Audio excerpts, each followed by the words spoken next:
Hello, and welcome to Vibrant Children. This is Dr. Karen Harram, neurodevelopmental pediatrician, and today we're filming part 2 of our blog series called Healing Transformations in Autism. Today's topic is about the importance of hormone balancing. So over the last 25 years of practice, I've encountered some unusual endocrine and hormone problems. I've also found in the medical literature many citations that are referencing endocrine mimicry by toxins, and I'm really intrigued by the overlap of my experience and the new basic science. I believe that we are gaining an understanding of the role of environmental toxins on hormone regulation, and I have some citations in the text that link to that. Well, along this journey, I found many endocrine imbalances in kids with autism. The most common are the thyroid deficiencies that can present with both cognitive and language delays, learning delays. Kids with thyroid underactivity will rarely present with the classic features of dry hair, dry skin, thickened tongue, and poor growth. Actually, they often present to me with hyperactivity, which seems a little counterintuitive for the underactive thyroid gland. Even so, it's an important sign. Other endocrine problems that I've seen in autism and developmental disorders include premature puberty very commonly, nonspecific adrenal insufficiency, and even growth hormone deficiencies. But today I want to highlight the importance of testosterone in the normal development of the brain. You see, sex hormones in general have a big impact on social and emotional processing throughout the teen years in both girls and boys. I recall 2 adolescent boys who presented with poor conduct, mood instability, and behaviors that fall into the Asperger category of autism spectrum disorders.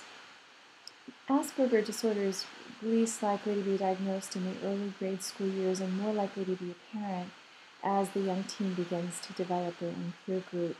And it was true with these 2 boys that Asperger disorder was not diagnosed until their teenage years. Well, these 2 boys presented with mild thyroid insufficiency that was discovered inadvertently. Again, I was truly looking for an overactive thyroid condition that might be contributing to their irritability and their defiance, but I found them to be underactive. In addition, these boys had a slight delay in the onset of puberty that resulted in underactivity of the testes. And in both of these boys, a chromosome study of the genes showed the normal 46 pairs of chromosomes, but an extra X chromosome, such that the genetic description from the laboratory was 46XXY instead of the normal 46XY. This condition is actually known as Klinefelter syndrome.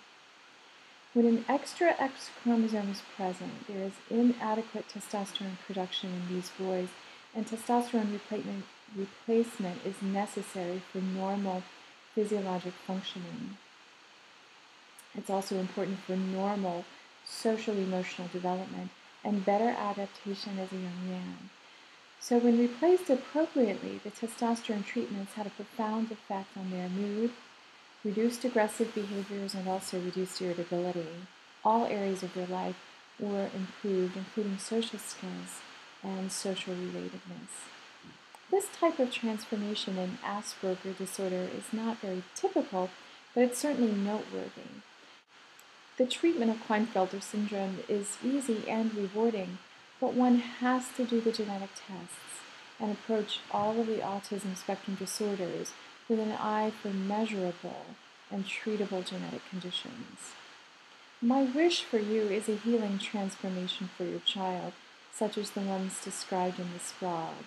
Well, thanks for following the blog series and tuning into Vibrant Children. If you have a story of transformation that you'd like to share with me, please email through the contact link on the webpage www.vibrantchildren.com. I'd love to review it and comment, and thanks for tuning in to Vibrant Children.